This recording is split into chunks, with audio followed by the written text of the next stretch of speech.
Okay, good morning, good afternoon, good evening, wherever you are in the world. Welcome to Grenada. Grenada Matters. We have some professionals in the room and we're going to get straight into things. First of all, we have Daniel Richardson in the room. So, Daniel, good afternoon or good evening. Yes, How are good you? evening. How are you? I'm good, and I'm what good. about you? I'm great. If you could introduce yourself, just let people know who you are, what your role is, and just a little bit about what you do and connect it to this. All right, so my name is Daniel Richardson. I work at Island Health Service, IHS, the dialysis unit. I am currently the assistant facility administrator for the unit. So I take care of the majority of the daily runnings of that business. I'm also a medical assistant, also specialized in as a dialysis technician. And I also work sort of as I would say, a ad hoc uh, machine technician as well. So I pretty much take care of all the dealings of the business. So let me get this correct. This is a lone clinic, the only clinic, dialysis clinic in Grenada at the moment, that there's one being built as we speak. So yes, that is correct. So this is the only facility on the island that provides hemodialysis. There is another form of clinic or another form of dialysis, which is called peritoneal dialysis, but that's only just to train patients so that they can do their treatments at home. So it does not Okay. involve blood as the treatment that we do, where we directly deal with the patient's blood in order to perform the treatment. Peritoneal dialysis, they do it at home and it does not involve any contact with blood. And for people who don't quite know what the whole thing about a dialysis is, could you please just break down very quickly what the process of dialysis is and its importance? Right. So hemodialysis, referring to blood, and dialysis referring to the actual artificial method of cleaning the blood, that what the kidney would do naturally. So what happens is when a patient gets to end stage renal failure, means that they are reached to the point where thought some sort of replacement therapy for the kidney, or that person will die. So there are 5 stages, and at stage 5, it's considered end stage. That means that the person's kidneys are functioning less than 15%. So what happens is that the kidneys are responsible for cleaning your blood, removing toxins, removing extra fluid, and things like that. When the kidney stops working, those toxins start to build up in your body, and eventually, if not dealt with, they can actually cause a person to get very ill and pass away. So what we do, it's called hemodialysis. So it's basically acting as a artificial kidney, and the patients are placed on a machine and their blood is run through a filter. That filter is able to remove some of those toxins in the blood, and that's able to help the patient to stay healthy and to stay alive rather than doing nothing at all. Most patients are required to do uh, several treatments on a continual basis. Once they start, they cannot stop treatments if they wish to stay alive, unless that person gets a kidney transplant. Fantastic. So, can you give us what is the current state between the situation between the government and or the Ministry of Health and the clinic itself as to what the situation is or what it has been so far and what has happened since? Right. So, as of recent, a statement was, or a memo was sent out to the patients, alerting them that due to financial difficulties, not only on our part, but also on the part of the other parties that assist, i.e., the Kidney Foundation, as well as the Ministry of Health, um, we were finding it very difficult to continue operating and being able to provide the service the way that we should, given the current financial situation. Now, presently, we do have two sources of assistance coming in for patients, and they receive the assistance from the Grenada Kidney Foundation, and also we get assistance from the Ministry of Health. In total, the combined assistance that a patient gets is reflective roughly of just a little under 20% of their total cost per treatment. So it's not necessarily a government subsidized program because the clinic is also private. So they are basically getting assistance rather than more of a government funded program.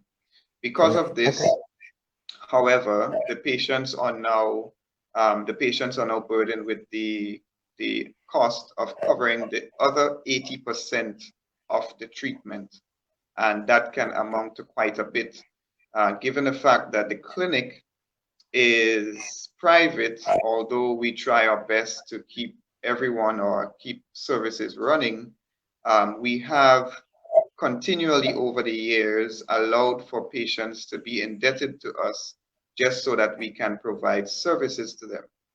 Now, there are some ideas that are going on out there as to why the clinic would not have reached out to the Ministry of Health and tell them that we're under difficulties, they need to do this, they need to do that. And a lot of people has that consensus that the Ministry of Health has to do something, but what we have to understand is that our clinic is privately owned. So therefore, the government is not obligated to give us monies or give us supplies, just like any other private medical facility. What makes it a little more sensitive is that the patients do not have an option. So whereas you could have a private medical facility or several of them providing the same services, and if one turns you away, you can go to a next, there is nowhere else for the patients to turn to. So it makes it a sensitive situation where the government, yes, is trying their best to help the patients directly, but when it comes to internal matters with our clinic, they are not obligated to, but they have tried their best in whatever way possible to assist us with, well, I would say assist the patients, where they give the patients that percentage, and then the Kidney Foundation as well assist the patients with the finances. But the other 80%, that person has to find it on their own, and that's basically the meat of the matter as to why we are where we are right now. Okay, I'll use this opportunity to bring in the president, the Grenada president of the Kidney Foundation, Marva Hiltz. Marva, how are you doing today? Yes, I'm doing fine, thanks. What about you? I'm great. So if you could just come off the back of what Daniel just said there with regards to the Kidney Foundation. Okay, so we've been established since 2017 by past patient Michael Miller. So the aim of the foundation basically is to educate the public on kidney disease prevention and care, and also to raise funds as much as possible to assist with giving patients at least one treatment per month. But because of the current COVID-19 situation that's been affecting the world, we are unable to move forward in terms of paying bills. So we would have covered bill for the month of March and April, but going forward, we would have sent a letter to the clinic indicating our current financial standing. So Okay, at the moment, the monies that we had, it's we no longer could come up with the amount, which is like we usually contribute towards 16 patients, but last month, sorry, we were able to cover 17 patients. We came up to $11,815, right? So yes. at the moment, we don't have that sort of cash, and persons who usually contribute towards us, because of the situation, everybody is financially strapped, and our main source of income, which is the thrift shop, has been closed for the last 5 weeks. So until Okay. further notice or until the current situation is no longer there, we are unable to continue paying. Okay. Okay, Marva. Yeah. Thank you. Daniel, I want to come back to you a moment. In terms of COVID-19 and obviously the lockdown, how's that affected the clinic and operations? Right. So one of the main problems that we started having immediately, which was the availability or the ease of being able to transport or ship goods into the country. Ports were closed, seaports and airports were closed. So that made it quite difficult for us to bring things in. So we've had struggles where we actually had to get assistance from the government just earlier on up in the year in February. We actually had to get the government to assist us in using an emergency aircraft that the government themselves and the Ministry of Health was using to bring supplies into the country.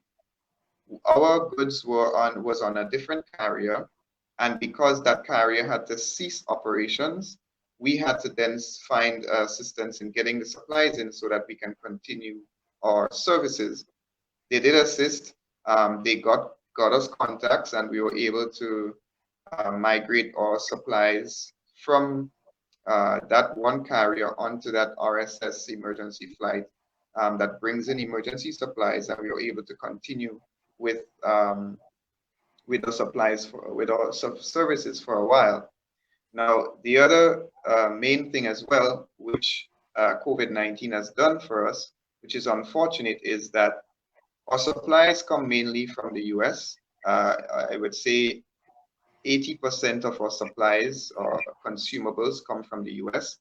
And because the US as well is under their own pandemic and also under their own stress and strain, they have increased the price of medical supplies in order that in order to help restrict the amount of medical supplies that including PPE that comes out of the US. So now we have where we have difficulty in getting the supplies in because of COVID-19. We also have difficulty in purchasing the supplies because we have to now account for a 20% increase in the price. And then we also have to take into account that now one of the bodies that assisted the patients with finances, they themselves, as Miss Marva Giltz has been mentioning, is that they themselves cannot generate revenue to assist the patients, given the fact that also, yes, it's a dire need, but there could be a potential where if this gets worse, then the government will have to start prioritizing their needs. And we could end up where the government may say they are unable to assist because at present, we are already using up most of the monies that we have accounted for, or I should say budgeted for within the economy. So there's a lot of little very touchy areas, but they are all directly related to COVID-19. Although the financial issue, it's not just during COVID, it has been an ongoing problem for a long time. However, COVID-19 has come in and just exacerbated the situation. Yeah. So where's the root of the problem in terms of, or instead of, I don't want to be pointing the finger, but where would you say there has been either a breakdown of communication, or how could the system work better to serve the patients? So, see, the problem that we've been having for the longest while, it's the availability to get the government to commit to supporting the patients in a greater deal.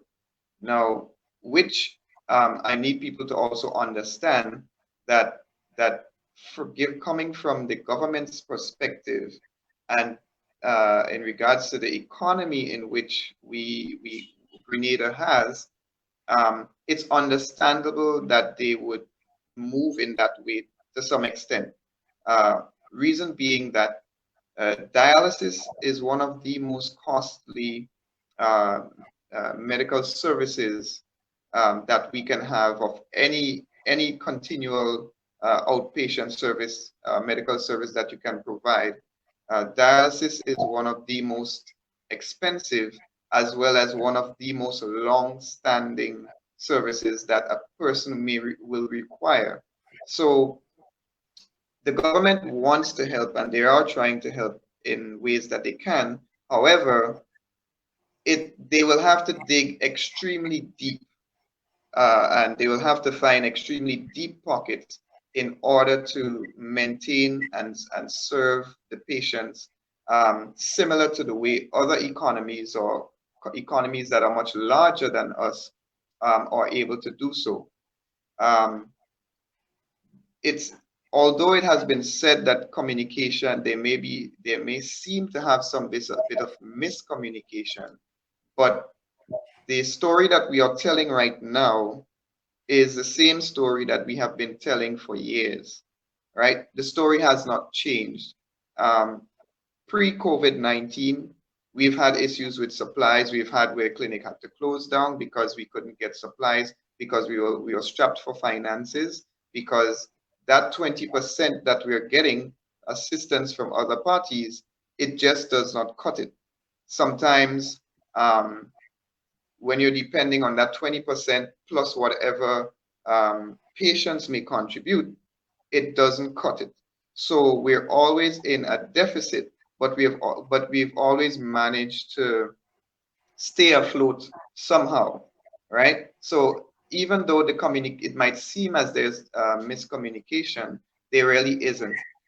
Throughout the past, especially 2018, and also the majority of 2019, we've had numerous conversations we've had with the government and the ministry and hospital services. We've had many talks, meetings, coming up with ideas, coming up with plans.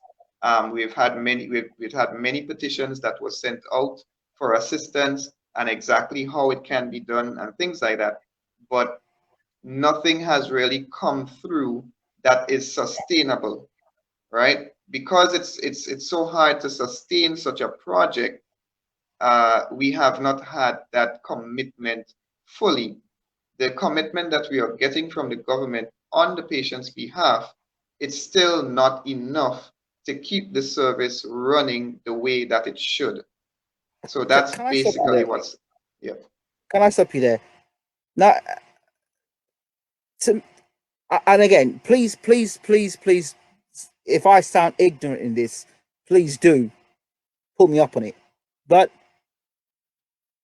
this COVID-19, we know the dangers of COVID-19 and how lives have been taken around the world. So we have a global pandemic going on. We're aware of that. But before the pandemic, there were issues. There have been issues which are well documented. To the patients, it's life and death. Where is the almost urgency in the matter for these patients? Because it sounds to me that there are some serious issues and that need to be addressed.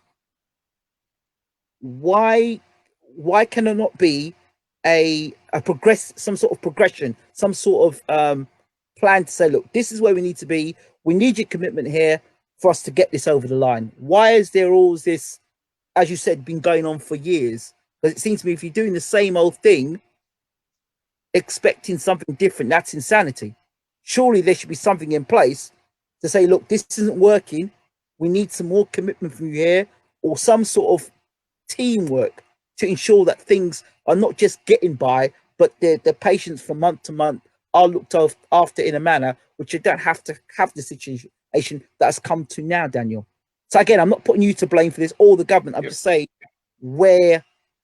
how can things be improved?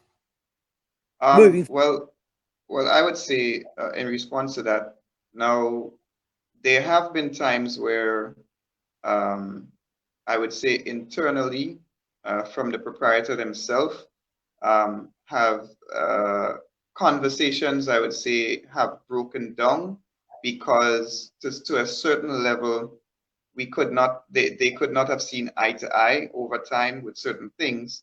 And part of that, which there's no way to say 100% for sure because nobody has come out right and said it, but there seems to be a lot of influence or a lot of decision making based on the stigma, or I should say the association with the clinic and who the owner of the clinic is associated with. Meaning the owner of the clinic is associated with somebody that is involved in politics. Now, it is not, they are not associated with someone in politics who is affiliated with the present administration, right? They have always been on oppositions towards the present Sure. government. I get what you're saying, So, Daniel. right, I get what you're right, saying. However, right. and again, I'm not having a go here. Please don't misinterpret what I'm saying here. This is all well and good.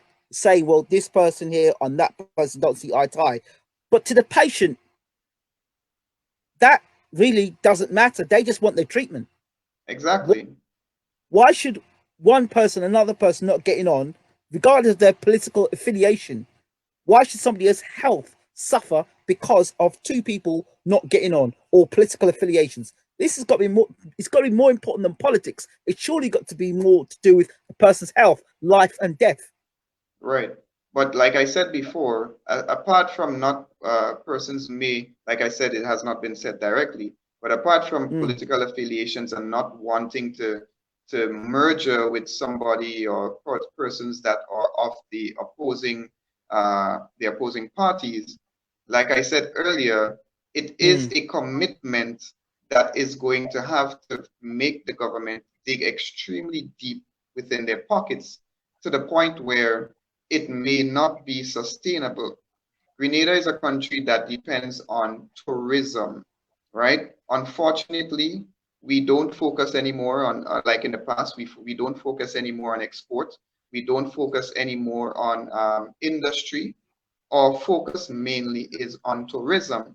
However, because of the present economy worldwide, tourism is not bringing the country at a state where it could be potentially. So if we were to ask, if the government were to take up on something like this, they have to know for sure that they have the funds to be able to continue funding these patients. Now, like I said before, the assistance that they give, it's only 20% of what the actual cost of the treatment is. So if they were to jump in and do more, you're looking at, for each patient in total that does not have insurance, you're looking at over $6,000 per patient every month, right?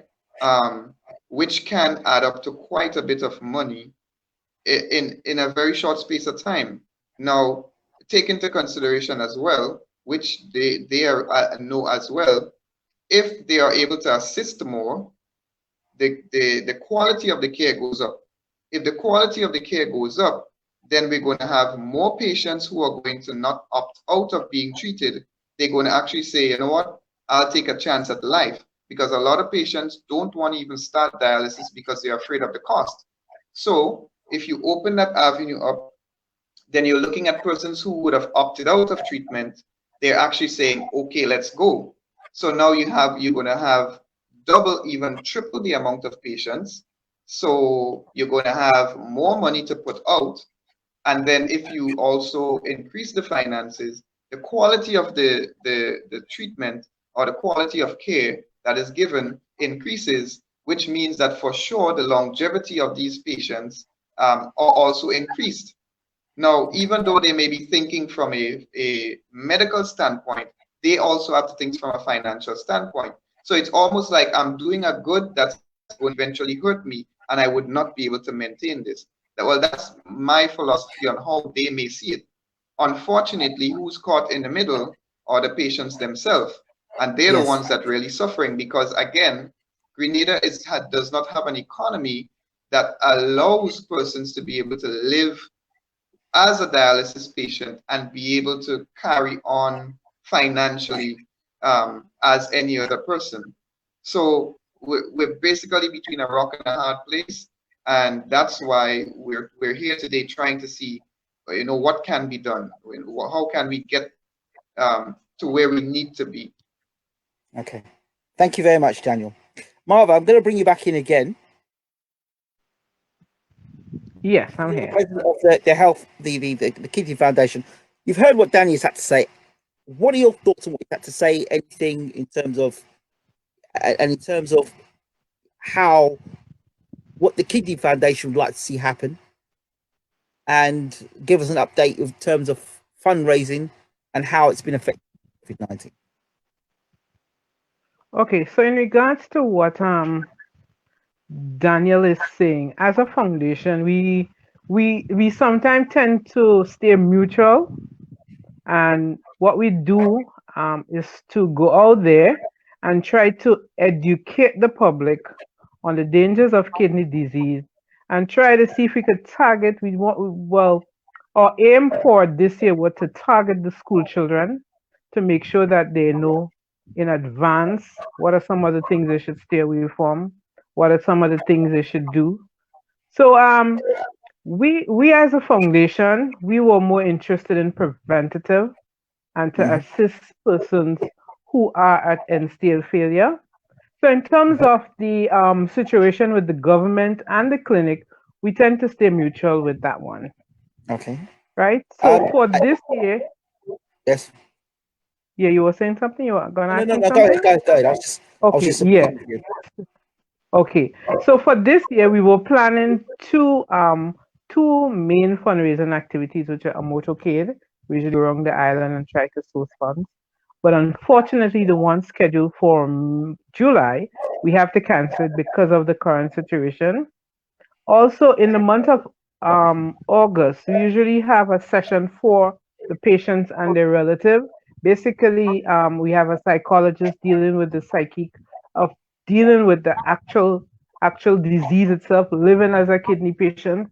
So we usually do something just for the patients and their family, coping skills. But unfortunately, I'm not too sure how that would work out based on how the current situation is. So we're hoping at least we could get that opportunity to do that for our patients. Okay, so we still have a motorcade for the month of December. Yes. As I'm on this, I'd just like to make a special plea to the listening public to support the Kidney Foundation. As small as a contribution, it helps save a life. Because of our current situation, we realize that patients are in a serious financial crisis and they need all the assistance that they could get. And at this time, knowing that we are not able to assist as we should or as we usually do, it really breaks our heart. So if the general public could come out and support, as small as it is, we would appreciate it. Do you have a bank account or somewhere that people listening in can support or donate? Right. So we have a bank account at the Cooperative Bank, and it's 4 followed by 5 zeros, 574. So let me repeat: 4 5 zeros, 574, and that's the Grenada Cooperative Bank. As soon as things normalize, we will resume our thrift shop. So if you have used items in good condition, you could probably send us a barrel. We'll appreciate that because that's another way that we raise funds. And you can also contact me on 473-534-1959. And at this juncture, let me just say a special thanks to, because I was on your program on Tuesday last, and yes, I made a plea, and so far we have gotten 5 persons making contribution towards the patients. As small as it is, we are grateful and we are thankful. We are grateful and thankful. Fantastic for that. Yes. So for those people that are calling internationally, particularly if they're from the UK, the code for that would be 473, would it be? Yes. So if you could say the number again, but with the 473 added to it, please. Right. So my contact number is 473-534-1959. Thank you so much, Martha. Thank you so much. Yeah. Okay, I want to bring in Liron Kalis. He is a... Yes, Ingram. Liron, how are we doing, brother? Yeah, I'm okay. You know. Okay, so if you could just introduce yourself to the people that are listening. Thanks again, Martha. Yeah, my name is Liron Callis. Welcome. I'm a dialysis patient. About 3 years now doing it. I know that you've been very strong campaigner for dialysis patients, yourself being one. Talk to us about the importance of the dialysis, the clinic, and how they've served you in your life. I haven't heard you. I said, talk to me about the clinic and dialysis and how it's affected your life and others. Oh yeah, affect my life. Well, the dialysis changed my life a lot because certain things I want to do and certain work I wanted to do, I can't do it no more. Although I'm working, but I wanted to do something better than what I'm doing now. Kind of slow me down a little bit, but I'm still able to move about, still able to do a little work, drive, go certain places. I might be able to eat the certain food I want to eat, but it's better to be, it's better to eat healthy. Yes. Yeah. I still want to thank God for the dialysis, for the unit, and thanks for the service we get in, because we don't have the money on a regular basis and we don't still get treatment, so we still have to give thanks to and all the nurses and the tech and everybody that come out and do the best, to save our life. So talk to me about the impact that letter you received saying you'd have to pay this amount of money. Talk to me about that. $695 was it? Yeah, well, when you get a kind of letter, you don't have no money. The first thing you start to wonder what takes place after that. But as we say, God is good. So all I could do is just pray and wish for the best, and things end up starting up. The government end up paying, and we could have still come back and get some treatment, but I mean, it affect me because I was wondering where I'm going to get the money, and when you see this pandemic thing going on in place lockdown, I can't do no fundraising and nothing like that, so it's kind of hard. So when you hear, as what Daniel was speaking about earlier on, regarding the discrepancy or all the differences between the government and the clinic, or the owner of the clinic, how does that make you feel as a patient? Well, to tell you the honest truth, I came and meet that, and it's like, just hearing it, as Daniel said, we ain't here to do airs, but it's just like, we could just, you could just sense something that the relationship in that good. Okay, if it was that good, things might have been better. Yeah. So I mean, they could do better than that. As you were saying, they need to put aside that is life and death. It's the interest of the patients. You can't worry about who for who and you've been talking and this and that. Because I'm moving with both parties. I'm moving with owner, I'm moving with the government. If they have any falling out or whatever, they have to put that aside and deal with the thing proper, because right now is the government we have to call on, because we finally financially unstable, we ain't got money done.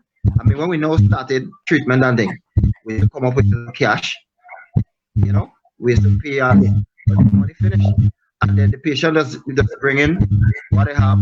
Some patients, well, they don't bring in some of the times because they don't have. But I just try to bring in something now and then. My mother does help me, my aunt, my cousin, but it's very hard on the patient. It's very, very hard. So it's just calling on the government to just try and assist a little more, and keep the promise, because go ahead. Yeah. Okay. Thank you for that, Laurent. Walden Philip, is that you? Have I said the name right, Walden?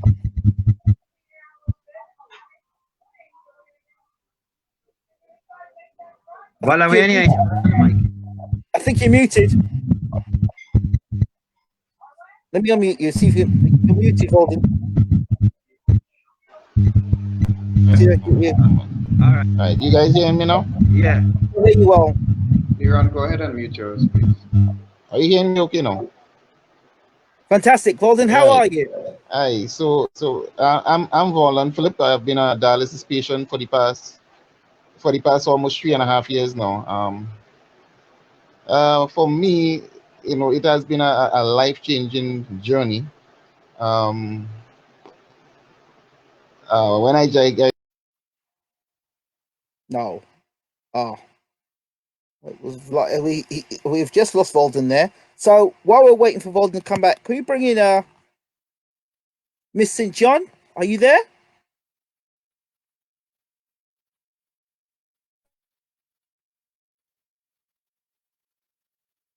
Miss St. John, are you there? If you can unmute your mic. Trying to unmute my mic. Okay, yes, I'm here. Good evening. You are the wife of a patient that's in the dialysis clinic. Am I correct? Yes. Yes. Okay. So give us your perspective of what's been going, for what you've heard tonight, and your thoughts. Well, I would say that the government should do more. They should try and keep on the promise that they made to the patient. They said they would have given that $3,000, which they take back 2 and give only 1. 1 is not enough to subsidize for the patients for the clinic, and that is you could see what happened at the clinic, and because of that, the patient cannot get the amount of treatment that they're supposed to get. My husband should be given dialysis 3 times a week, but he have to do 2 now because of lack of money, and I think his supplies he have to cut back, and it's not good on the patient's health, because with 2 treatments, I could tell when my husband do 3 treatment, he is much better, he feel much better, but with 2 treatment, he doesn't always feel good.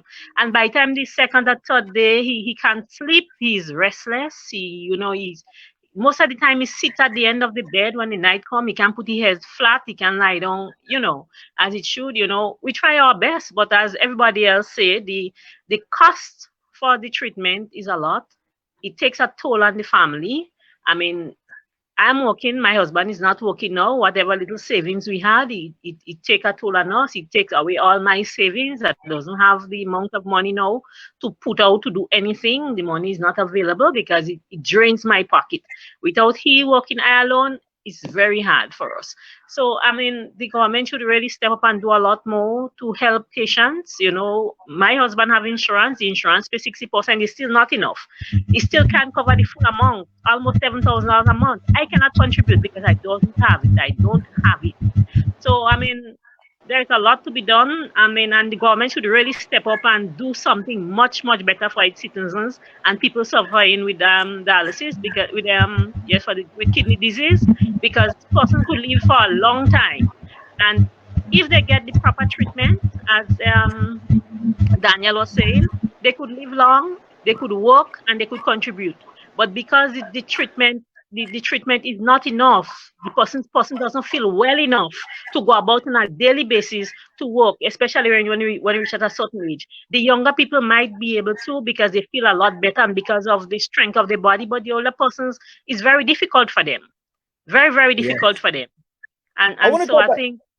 I wanted to go back to something you said earlier on. Now, you mentioned about the $3,000. Now, I could be wrong, but I understand that the Minister of Health, Nicholas Steele, said that he was giving 3,000. That's right, and then he take back 2 and say it's for supplies, which he does not supply.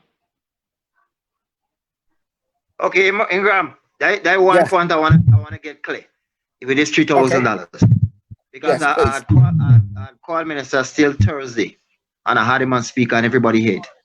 I asked him about the $3,000. He said the clinic is only going to get 1,000, and he's going to keep back 2,000 to buy supplies. So every dialysis patient is going to get their treatment. And up to now, Mr. Daniel and them haven't received that as yet. Okay, let let me bring in. Can everyone mute their mics, please? Daniel, can I bring you back into the room to talk about this particular situation, please? All right. So, You as they rightfully said, at the beginning of this year, with the new budget that was created by the government, they had announced that they were going to increase the amount of the contribution that they were going to give towards hemodialysis or renal patients. Now, while that announcement was being made, there were plans that were being put in place to create another unit within the hospital for the patients, so that the patients had a second option of treatment. Now, their intention was not to make this clinic public owned, but it was going to be publicly funded to some extent, or it's going to subsidize, it's going to be heavily subsidized more than what our private clinic was going to get. Now, they mentioned that the amount of money that the patients were going to get were going to move up to $3,000. At the beginning of January 2020, there was a payment that was made for the month of December. Now that check came, and that check came with $3,000 per patient. That was in January for the month of December 2019. However, at the end of January, and then the middle of February, and then nothing at the end of February, we realized that the amount of money had went back to what was original. So the patients queried, the patient advocate queried, other persons queried, we also queried, and then it was announced by the Minister of Health that the $3,000 was supposed to be divided in such a way that $1,000 cash in hand continues to go towards helping to pay off the bills financially, and the $2,000 was going to stay within the budget of the Ministry of Health in order to purchase hemodialysis supplies and then supply us with those, in turn helping to subsidize the overall cost of the treatment. I can attest to say that within the last, let's say 7 months, the government has assisted us with supplies twice. One time last year, they gave us, when we were unable to get supplies for ourselves, they gave us 2 weeks of supplies, or equivalent to 2 weeks of hemodialysis supplies. Then further on, coming down to the end of last year, we had difficulties again in getting the supplies because of financing and other things like that. So by the time we were able to make enough money to buy supplies and have it shipped, it took too long to get to the island, and we ran out of supplies before we can be restocked. When we foresee that it was going to happen, we started, putting up red flags, seeing if we can get assistance somewhere else. The ministry, in turn, ordered some supplies, and they were able to get it to us extremely fast from one of the neighboring islands, which is Barbados, because our supplies comes from the US. So they did sort of like a emergency or very urgent shipment of supplies, and we got supplies in at the end of December thereabouts. Can I stop you right there? Can I just stop you on there? So you're saying that you got emergency supplies from Barbados? Yes. Correct. So yes, why do you need to go to the US when you've got Barbados, which is closer? Surely that would help in terms of reduction of distance to travel and getting things to the island quicker. Does that not help? Or am I talking? So one, the price for the supplies in Barbados is higher, and two, the quantity of supplies that we require, it cannot come out of Barbados. So even if we go to Barbados and we ask through the supplier there for the amount that we want each time, it doesn't matter. It's still going to come from the US because Barbados as well buys from the US. So Is it the they same just had in stock. Is it the same quality or is it different quality? It's same quality, just slightly different brands of the product, but it's relatively the same. But because Barbados as well buys from the US, what they do, because they have more finances, they buy in larger amounts. So if we run into a problem and they had asked, they were able to assist because they had much more in storage than we would ever have, because Barbados has several clinics, whereas Grenada only has one. But So because that's Grenada's only basically got what one, happened. but because Grenada's only got one clinic, shouldn't Grenada be even more treat that clinic with even much more care because you've only got the one clinic? It's like having two eyes and just having one eye. You got one eye, you really look after the one eye you got. So would you not? Right. So of course. But at the end of the day, I mean, we can't fully understand the full extent of the situation, but we do know that there are shortcomings from every aspect of it. Now, just to finish answer or to respond to the statement in regards to the $3,000. So yes, again, like I said, yes, the government did assist twice. Once 2 weeks supply, another time we got 2 months supply. But those supplies that we received at that time were basically sent to fill a gap where we were unable to continue service. And because they didn't want for the patients to become ill and to the extent of it becomes fatal, they assisted in helping us fill that gap between we receiving our services, we receiving our supplies and continuing the service. Now, fast forward to 2020, again, we ran into the same issue in February because of the COVID-19. And we were able to source some supplies from Trinidad. However, we couldn't get it into the island because there were no courier services. So again, the government assisted by helping us use their emergency courier service for their own self to bring up supplies. But up until this day, because we're in the May the 5th month, the whole $2,000 of worth of supplies per patient has not been initiated as yet. A part of that problem most likely could be is that they had put a plan in place in order to benefit the clinic that they were going to bring forward, which should have happened in February. So they would have had the plan and budget already in place. It might have seemed as if it will help benefit that one clinic, but really and truly, it was supposed to benefit the clinic in which they were going to build, because they were going to offer something that's much better. And for persons who don't have any finances anyways, obviously they're going to go where they can get the same thing for cheaper, thus basically helping the patients having their own clinic and just leaving our private clinic to operate for itself. So that, I believe, would have been the thinking of the persons that were planning this. Okay, do you think that Nicholas Steele has handled the whole of this situation with the dialysis and the health situation as well as he could have done? And if not, why not?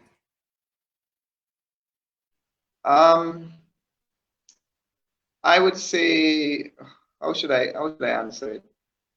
I would say that maybe we could have had probably better dialogue in regards to how we can assist each other. There have been times, like I said, that the ministry and Mr. Steele had personally himself sent out information or dictated that something should be done in order to assist the clinic. He did say in one of the conversations that was had that because of COVID-19, they are going to try their best to assist more, but the problem that we're having is where something is being said, but it's not being put into fruition. And then I am giving you my opinion on what the consensus or the idea of why they increased and how it was supposed to be used, but we do not hear that they are expressing that same sentiment. But to some extent, you can see what was said is what is not what was intended. So I think that's where a lot of the frustration comes from, where something is being said, but you get a sense that the intent is not what they are. The intent for what they're doing is not necessarily the the image or the message that they are giving you. So they're saying one thing to sort of comfort or sort of ease a situation, but really and truly the intent behind what they said, it's more to benefit them rather than just the patient. So what you're basically saying is that there's a lot of big talk, but nothing's really happening. Basically, because it's not really in their ball. It's not, the ball is not really in their court. So so it doesn't really do much for them. Because I mean, when you look at politics, at the end of the day, everything it comes down to reflection. How does it reflect us? What can it do to help us look good for the future, right? And I think to some extent it doesn't really, they don't really associate totally helping our clinic, not the patients, but our clinic, as something that's beneficial for them in the long run. Well, a reminder to the government, whether the government in power or the government incoming, that at the end of the day, the patients there, some of the patients would have voted them in power.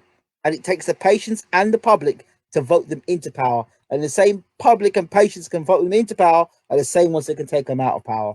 So That's it's just true. be considered. Thank you so much, Daniel. I want to bring back Walden in the room because I'm conscious of time. Walden, if you were saying something about your experience and then you got cut off, unfortunately.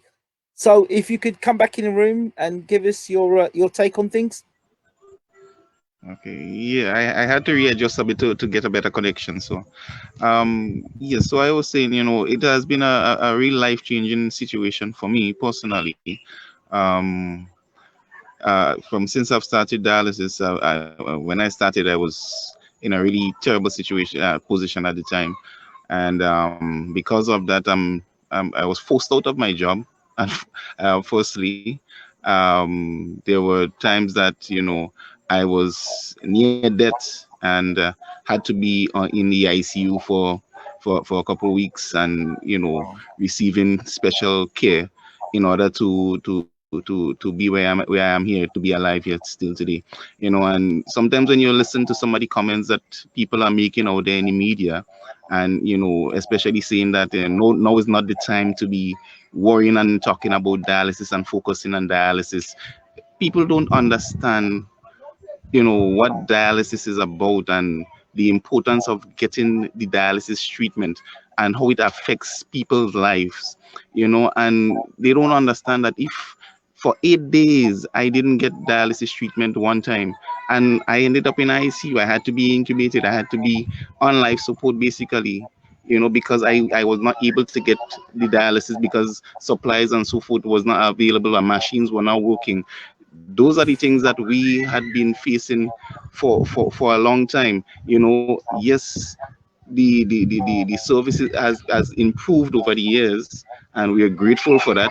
I mean, we have to say some thanks to Daniel. When Daniel came in, he was able to help to maintain some of the machines so that we have a more smooth flow of treatment in that aspect, because before we used to have issues of the machines being breaking down on a regular basis. So then that in itself put patients at risk of dying, and it's not that the patients have a problem with the service provider or the service provider has a issue with the patients.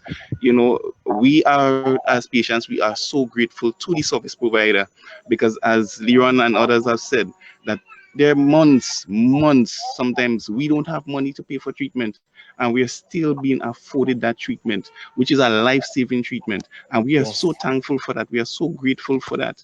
You know, like I have my family, I have my son, you know, and I wouldn't like my son to be growing up without a father, you know, and really and truly that is my motivation for trying to keep going.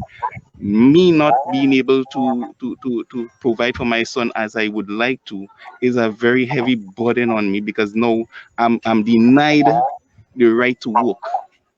You know, I'm denied the right to earn on my own, not because I choose not to work. I was denied that right as a patient. You know, so there's a lot of things that patients go through that people don't understand outside there, and they feel that patients just not trying to do what they should do to keep themselves alive, and you know, to continue getting the treatment. The treatment is very expensive. The treatment is very expensive, and we understand that the clinic has been running at a loss for years. For years. That is So why when I started, myself and Leon and others, we went to the ministry, we went to the minister, we spoke to the minister and asked for help from the ministry to increase the payments for patients, because we realized that whatever it is that they were given at the time, it was not sufficient, because at the end of the day, when you subtract what the government is giving and what the kidney foundation is giving, we're still left with a very high bill, and it adds up to in the thousands very quickly. You know, at a point in time, I'm not afraid to say it, I was owing almost $100,000 to the clinic. You know, so I mean, it's difficult. It's really difficult.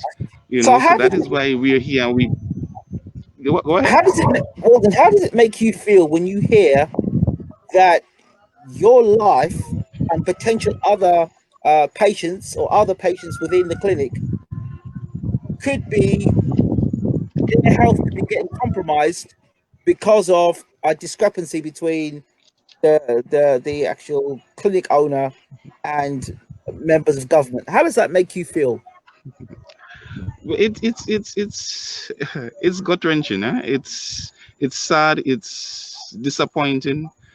It's I don't even know what else to say, because you know, we depend we are Grenadians, and as Grenadians we expect that we be treated a certain way, you know, and this service is not being provided by the government right now, and private entity is being provided by a private entity, and I believe that the government should at least take some initiative to try and do as much as they could to assist the citizens of Grenada, because we are citizens of Grenada, and we deserve the same help as other persons who are requiring the help, you know. And I just think that there is more that could be done. And if it is that the monies that were promised from since December, if those monies are put into to place as is supposed to, a lot of this pressure and problems will be eliminated.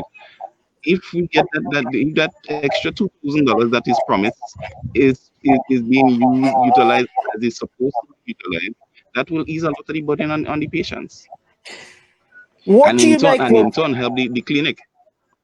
what do you make of the Minister of Health's comments or and the things he's saying, but yet the lack of action? Again, how does that make you feel? Well, it's disappointing, because we were assured that we were going to get that help. When that first payment was made, and we were informed of that first payment, we were excited. Me, myself, and Leon, we went to the media, and we give thanks to the government for keeping their promise. And the very next month, that was just taken away from us. You know, without any real explanation. And then, you know, when they did give an explanation after we went back and said that, hey, listen, this is not happening the way that it's supposed to be done, they gave another justification for it, but we're not seeing that materializing. So we want to see that materialize. We're looking to see when is the government going to keep that promise. Thank you so much, Walden. Miss St. John, we were talking earlier on. Can I just bring you back in? Is there anything else you'd like to add to what was said earlier? Not really. I mean, the guys have everything on point. I mean, they say almost everything that is to be said, you know. So Okay, thank you for that. I just want to read something from the comment section here, because I think it's important that people actually, the other people watching are saying things. So there's somebody by the name of Therona Lashington says, this is a suggestion, and please, you can all take your mics off or jump in when you want to. Do an online concert. Let persons buy ticket online to go towards dialysis patients. Lots of artists around. Everyone is at home. So maybe first, Marvo, your thoughts on this as a potential online concert. That sounds like a really good idea. So we probably could look into it and start working at it. Okay. Anybody else want? Yeah. Well, and the patients have been asking to hear me sing a long time, so maybe I might jump in on that too. Okay, sounds good. Let's see what else down here.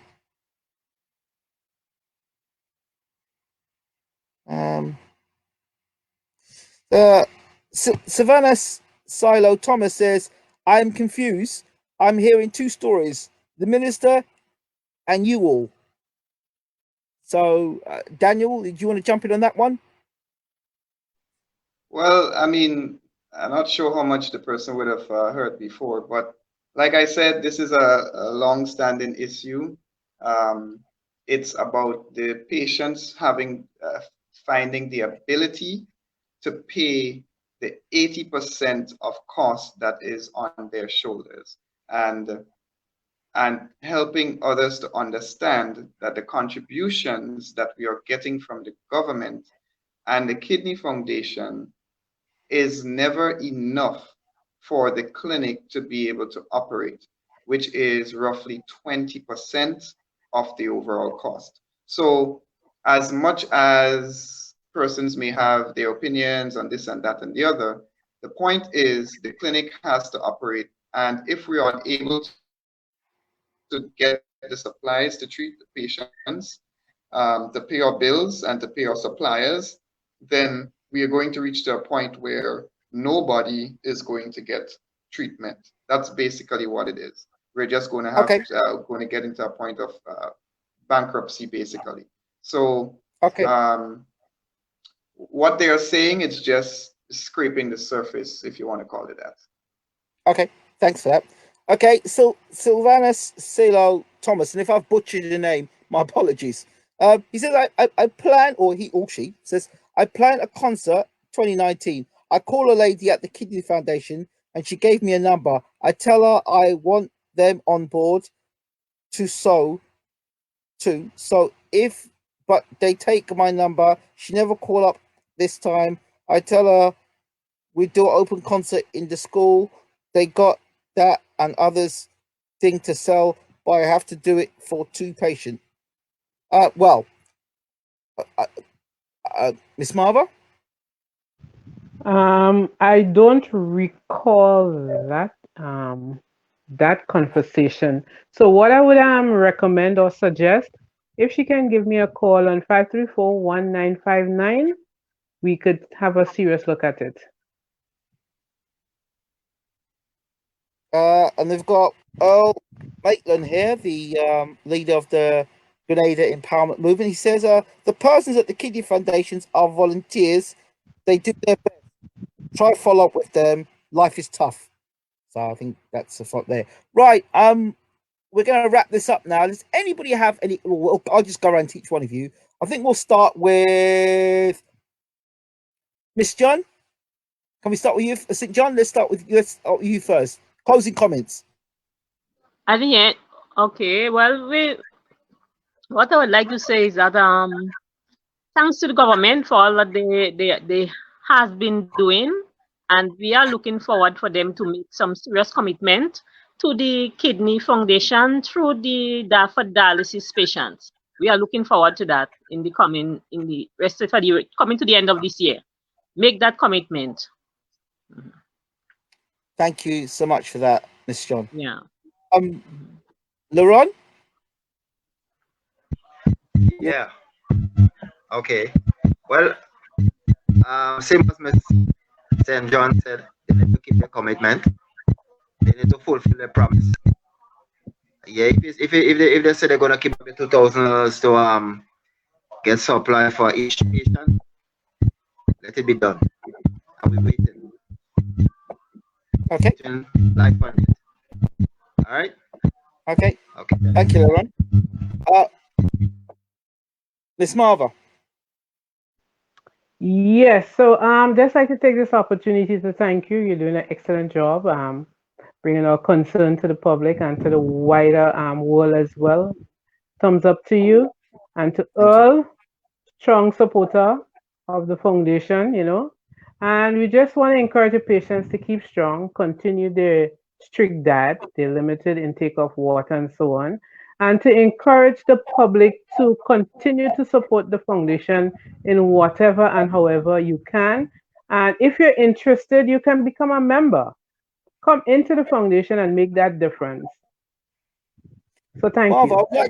I'd like to invite you back on the show to talk specifically about the Kidney Foundation and maybe do a mini seminar or a little workshop on how people can live. Maybe potentially 20 minutes, half an hour. That'd be good, maybe. That'll be great. Just let me know in advance, so I'll get my people to come on board. Sounds fantastic. Thank you so much for that, Marva. Okay. Walden.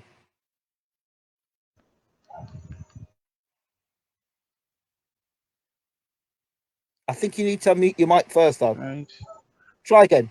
Yes, right. I think yes. So I would like to say first of all, thanks to the dialysis clinic for their service over the years. It's been I know it for them. It's been a very difficult challenge for the staff, the ownership, everybody involved in that clinic. I know it's been a very difficult time for them. I would even like to say a shout out to the patients. People don't understand as a dialysis patient what we go through, and as long as you have never walked in our shoes, you'll never understand. Thanks to the Kidney Foundation that has been doing a wonderful job in trying to assist patients. The government of Grenada, that they have been trying. Yes, I'm not saying that they haven't, but we want to see that $2,000 extra materialize. We want to see that those supplies being provided to the clinic as was promised, because as far as we know, that is not being done as is supposed to.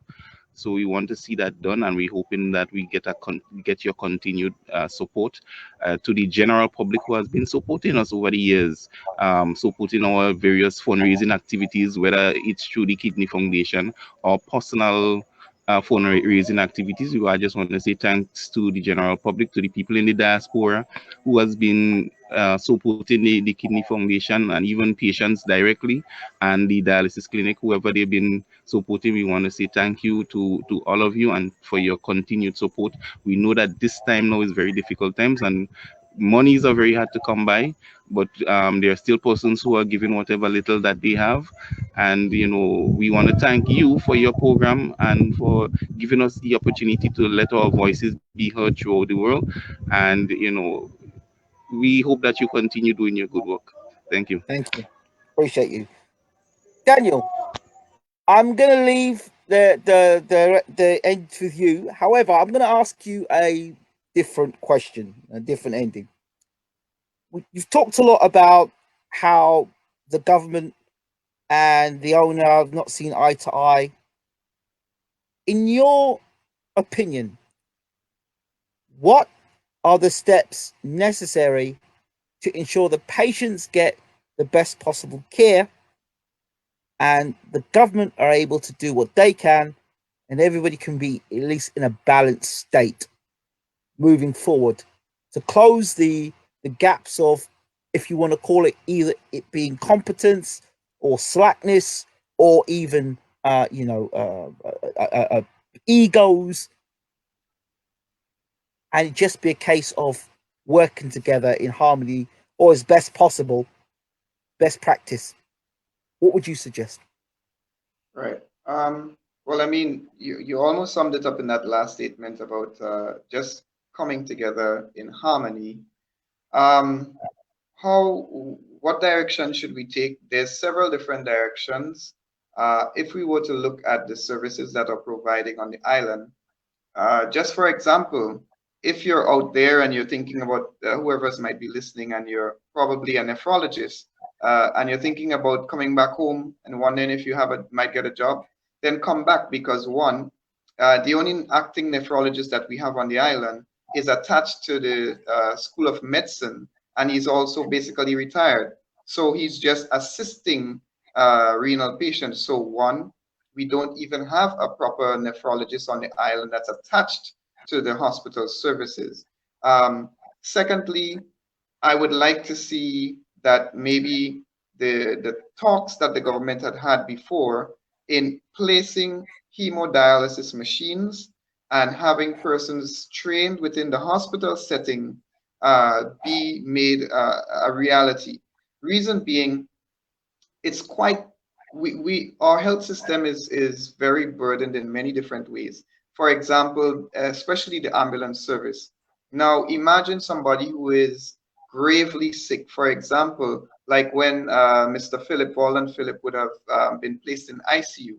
Can you imagine that somebody is in ICU because they are struggling for life, and yet for all, the only way for that person to be treated, they will have to be removed from ICU and ICU care to go onto an ambulance, be transported to an outcare facility to receive his dialysis treatment. Now, you're doing that, but you're now leaving the safety of a hospital where, if anything and an emergency was to take place, that they cannot do interventions within the clinic, because the clinic is not does not have that sort of support. Also, when we look at the fact that there are many patients who may be warded on the hospital, it's a hassle to take a patient and take them out of their bed, and while they're sick or they're lethargic or they don't even know where they are, they're not oriented, they're not alert, and put them on an ambulance, send them to another facility to get treated and bring them back.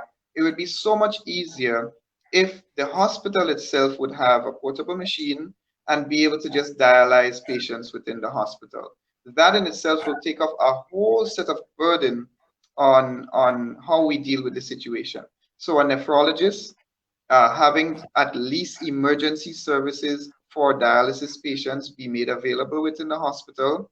Also, dialysis is a niche sort of healthcare area, and there are very few persons who have trained in dialysis. Now, if you're a medical personnel, if you're a nurse overseas in the UK or in the US or wherever you are, I'm telling you now, and you want to come back home, don't come back home until you have learned how to do dialysis.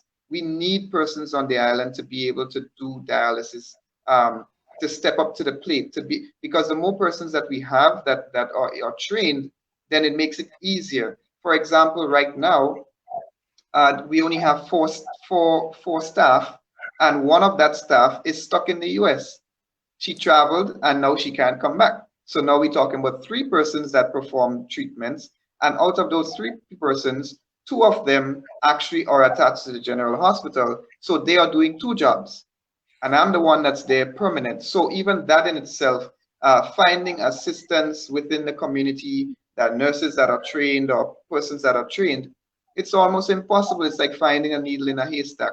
So we're talking about getting either getting persons trained and come back to the island, or even the government putting something in place to send an instructor, send somebody that's well versed to start maybe like a temporary school, maybe every 6 months to every year, have them come in and train others to increase the knowledge base in regards to care for dialysis patients. Would you consider getting people from Trinidad to come in, or maybe Barbados? It doesn't matter where they come in from. We've tried, we've had talks with others, even from a company or a body in Trinidad as well. They were willing to assist by sending someone up to come train nurses and things like that. So that's just another way in which we can help solve the situation. Apart from that, dialysis patients need follow-up not only with with from a nephrologist or from a kidney doctor, but there are a lot of social issues that dialysis patients have to deal with. And we know and we have understand from a medical standpoint that your psyche, your mentality, your mental state has a lot to do with how well you can be. Patients are already strapped for cash. They're already getting less supplies less treatments than they should. They have their own, I would say, family problems and emotional problems to deal with. And now having dialysis being a problem, we need more social services being implemented, whether it be from the government side, because we ourselves cannot afford to have a psychologist, a nutritionist, a dietitian, all these different services. It will be impossible because we can't pay for it. But does that mean that these patients are to be neglected of such? Just having those services available for these patients in a more specific way can also help with bettering just the whole aspect of dialysis within Grenada. And then finally, well, besides the psychological as well, for them, the assistance of persons getting permanent access or being able to have a program that's set up for patients to become candidates for kidney transplant. And I'll explain each of them. Now, when it comes to being able to do hemodialysis on a patient, you have to put a catheter within the person's body. Now, this catheter is like a straw with two ends, and it goes into the person's vein within their body.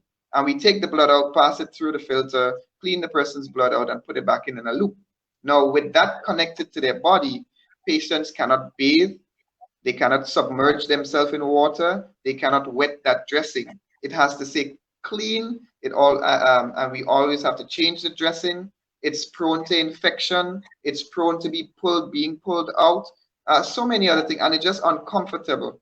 Now, if we can get patients, or we can get patients to be able to do their permanent access, which we call a fistula or a graft, where you do a surgery on the patient's arm and you take an artery and a vein and you join them together. So what ended up happening now, I can stick that patient with 2 needles and do the same process that I'll do with a catheter. But when the patient leaves, I send them with 2 band-aids. And I say, hey, your joint's hurting, you go to the beach and have a little swim. And that gives them back a little bit of joy in their life. Also, it would be good to have persons available that they can do maintenance on those permanent access, because they do get damaged, they do get problems from time to time, and they need continuous assessment. Also, we know that end-stage renal failure, the only output of that would be to get a kidney, right? There's no way for you to get off of hemodialysis except through, and which I do believe can happen, a miracle from the Almighty, and He gives you healing, or you get a kidney. And we do not have the facilities in place in the country that if somebody even wants to be a donor, that you can have a kidney transplant done in Grenada. So anybody out there who's listening, non-profit organizations, entities out there that go around the world and do these things for third world countries or countries that's struggling, Grenada is one of those countries. And if you're willing to come in and to assist us, please contact the government, contact the Kidney Foundation. Let us put you within the right chain of communication, and we can now start putting little pieces together in order to build a better network for the kidney patients. Also, I'm just going to put that there because I know you said you're strapped for time, but anybody out there who's listening as well, from a medical standpoint, we need hemodialyzers, we need the bloodlines, Fresenius machine specific. We need permanent catheters, hemodialysis catheters. We need cleaning agents. We need PPE. We need the solutions like the acetate and the bicarb for the machines.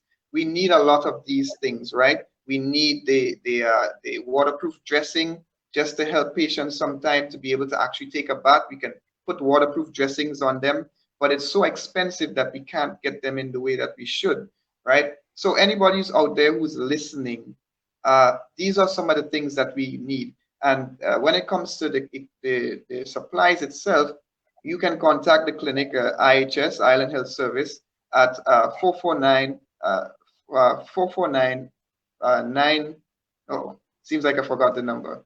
439-9474, right? So 439-9474, or you can call me as well at 473, which will be my personal number, 414-1502. And I can give you instructions on supplies that we might need or services somebody wants to volunteer and things like that. So anybody who's listening, if you have a family member in the medical field, you have somebody on dialysis in the US, call that clinic and ask them what they can give and things like that.